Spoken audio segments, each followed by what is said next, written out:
চলুন আজ ভারতের অর্থনৈতিক ইতিহাসের এমন একটা সময়ে ফিরে যাই যখন গোটা দেশটা একটা বিশাল স্বপ্ন দেখেছিল। স্বপ্নটা ছিল কৃষিভিত্তিক দেশ থেকে একেবারে শিল্প বিপ্লবের দিকে ঝাঁপ দেওয়ার। আসুন সেই অসাধারণ যাত্রার গভীরে প্রবেশ করা যাক। ভাবুন তো একবার, ঠিক এই প্রশ্নটাই তখন ভারতের সামনে এসে দাঁড়িয়েছিল। প্রথম পঞ্চবার্ষিকী পরিকল্পনার দারুণ সাফল্যের পর দেশ এক নতুন পথের সন্ধানে ছিল। কিন্তু সেই পথটা ঠিক কী হতে চলেছে? তো প্রথমেই দেখা যাক কেন ভারত হঠাৎ করে তার পুরো অর্থনৈতিক কৌশলটাই বদলে ফেলার মতো এত বড় একটা সিদ্ধান্ত নিয়েছিল। আসলে এই কৃষি থেকে শিল্পে যাওয়ার ব্যাপারটা হঠাৎ করে হয়নি, এর পেছনে বেশ কিছু জোরালো কারণ ছিল। দেখুন, প্রথম পরিকল্পনাটা কিন্তু কৃষির ক্ষেত্রে দারুণ সফল হয়েছিল, বিশেষ করে খাদ্যশস্য উৎপাদনে। কিন্তু দেশের নেতারা তখন বুঝতে পারছিলেন যে শুধু কৃষির উপর ভর করে একটা আধুনিক দেশ গড়া সম্ভব না। দেশকে সত্যি আত্মনির্ভর করতে হলে আরও বড় কিছু ভাবা দরকার। ব্যাপারটা কিন্তু বেশ যুক্তিসঙ্গত ছিল। কৃষিকে উন্নত করতে যে ট্র্যাক্টর বা উন্নত লাঙল দরকার, সেগুলো তো আর আকাশ থেকে পড়বে না, ওগুলো বানানোর জন্য কারখানাই লাগবে। আবার সবকিছু যদি বিদেশ থেকে আমদানি করা হয়, তাহলে তো দেশের টাকা দেশেই থাকবে না। তাই আসল লক্ষ্য ছিল এমন একটা শিল্পভিত্তি তৈরি করা যা ভেতর থেকে পুরো অর্থনীতিকে শক্তিশালী করে তুলবে। আর এই যে এত বড় একটা স্বপ্নের কথা বলছি, এর পেছনের মূল মস্তিষ্ক ছিলেন একজন অসাধারণ মানুষ। চলুন এখন তার যুগান্তকারী মডেলটার কথা একটু জেনে নেওয়া যাক। ইনি হলেন প্রশান্তচন্দ্র মহালানোবেশ, একজন দূরদর্শী পরিসংখ্যানবিদ এবং অর্থনীতিবিদ। তিনি বিশ্বাস করতেন দীর্ঘমেয়াদী উন্নয়নের জন্য দেশের শিল্প কাঠামোকে একেবারে গোড়া থেকে মজবুত করতে হবে। আর তার দেখানো পথেই ভারত এক নতুন যুগে পা রেখেছিল। মহালানোবিস মডেলের মূল ধারণাটা শুনতে খুব সহজ, কিন্তু এটা ছিল নিরাপদভাবে শক্তিশালী। তিনি বললেন, জামাকাপড় বা বিস্কুটের মতো ভোগ্যপণ্য বানানোর কারখানার আগে আমাদের সেই সব কারখানা বানাতে হবে যেগুলো আসলে মেশিন তৈরি করে। মানে সোজা কথায় যন্ত্র তৈরির যন্ত্র বানান। হ্যাঁ, এতে হয়তো শুরুতে একটু বেশি সময় লাগবে, কিন্তু লম্বা দৌড়ে দেশটা পুরোপুরি স্বাবলম্বী হয়ে উঠবে। তো এই মডেলটা ঠিক কিভাবে কাজ করার কথা ছিল? আচ্ছা, চলুন ধাপে ধাপে দেখি। প্রথমত ইস্পাত যন্ত্রপাতি মানে বেসিক ইন্ডাস্ট্রি গড়ে তুলতে হবে। দ্বিতীয়ত, সেই সময় প্রাইভেট কোম্পানির কাছে এত টাকা ছিল না যে তারা এত বড় বড় কারখানা বানাবে। তাই সরকার নিজেই এই গুরু দায়িত্বটা কাঁধে তুলে নেয়।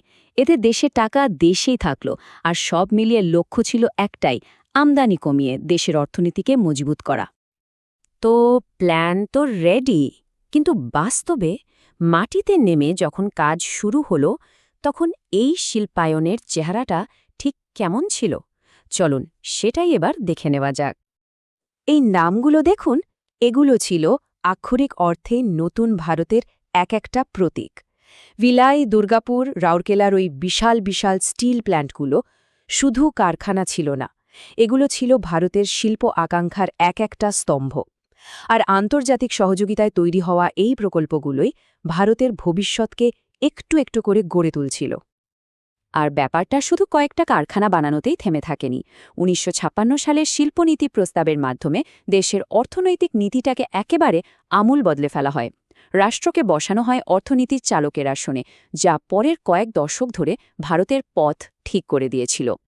কিন্তু এত বড় একটা পরীক্ষা নিরীক্ষার ফল কি হয়েছিল? সত্যি বলতে ফলাফলটা ছিল বেশ মিশ্র। মানে একদিকে যেমন সাফল্য ছিল, তেমনি অন্যদিকে বেশ কিছু বড় সমস্যাও ছিল। এই গ্রাফটা বেশ মজার। দেখুন, লক্ষ্যমাত্রা রাখা হয়েছিল 4.5% গ্রোথের, আর অর্জন করা হয়েছিল প্রায় 4.2%। সেই সময় নিরিখে এটা কিন্তু বেশ ভালো একটা অ্যাচিভমেন্ট। কিন্তু এই সংখ্যার আড়ালেও অন্য গল্প লুকিয়েছিল।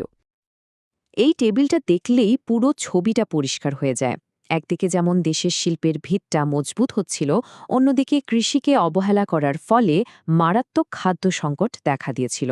উন্নয়নের বেশিরভাগ সুযোগ সুবিধা শহরে আটকে ছিল, ফলে গ্রাম আর শহরের মধ্যে একটা ফারাক তৈরি হচ্ছিল। ৩০%! ভাবা যায়? এর একটা সরাসরি প্রভাব পড়েছিল সাধারণ মানুষের জীবনে। যখন দেশের সব ফোকাস ছিল বড় বড় শিল্পে, তখন খাবারের উৎপাদন কমে যায়।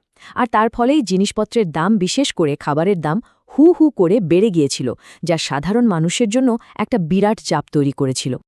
তাহলে এত বছর পর ভারতের ইতিহাসে এই গুরুত্বপূর্ণ অধ্যায় থেকে আমাদের কি শেখার আছে? এর রেশটা ঠিক কোথায় গিয়ে দাঁড়িয়েছে? চলুন এক নজরে পুরো ব্যাপারটা আরেকবার গুছিয়ে নেওয়া যাক। সময়টা ছিল ১৯৫৬ থেকে ১৯৬১।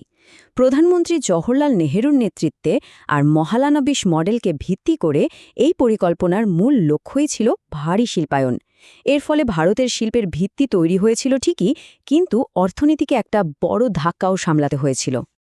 শেষ পর্যন্ত দ্বিতীয় পরিকল্পনা ভারতকে একটা শিল্পশক্তিতে পরিণত হওয়ার পথে অনেকটা এগিয়ে দিয়েছিল, এটা অস্বীকার করার উপায় নেই। কিন্তু এর জন্য যে মূল্যটা দিতে হয়েছিল, খাদ্য সংকট, মুদ্রাস্ফীতি, সামাজিক বৈষম্য, সেই সব নিয়ে বিতর্কটা কিন্তু আজও অর্থনীতিবিদ আর ঐতিহাসিকদের মধ্যে চলে। আর এটাই আমাদের আজকের আলোচনার শেষে একটা খুব বড় প্রশ্ন রেখে যায়। উন্নয়নের জন্য, অগ্রগতির জন্য ঠিক কতটা ত্যাগ স্বীকার করা উচিত? এই প্রশ্নটা শুধু সেদিনের ভারতের জন্য নয়, আজকের দিনেও পৃথিবীর সমস্ত উন্নয়নশীল দেশের কাছেই হয়তো সমানভাবে প্রাসঙ্গিক।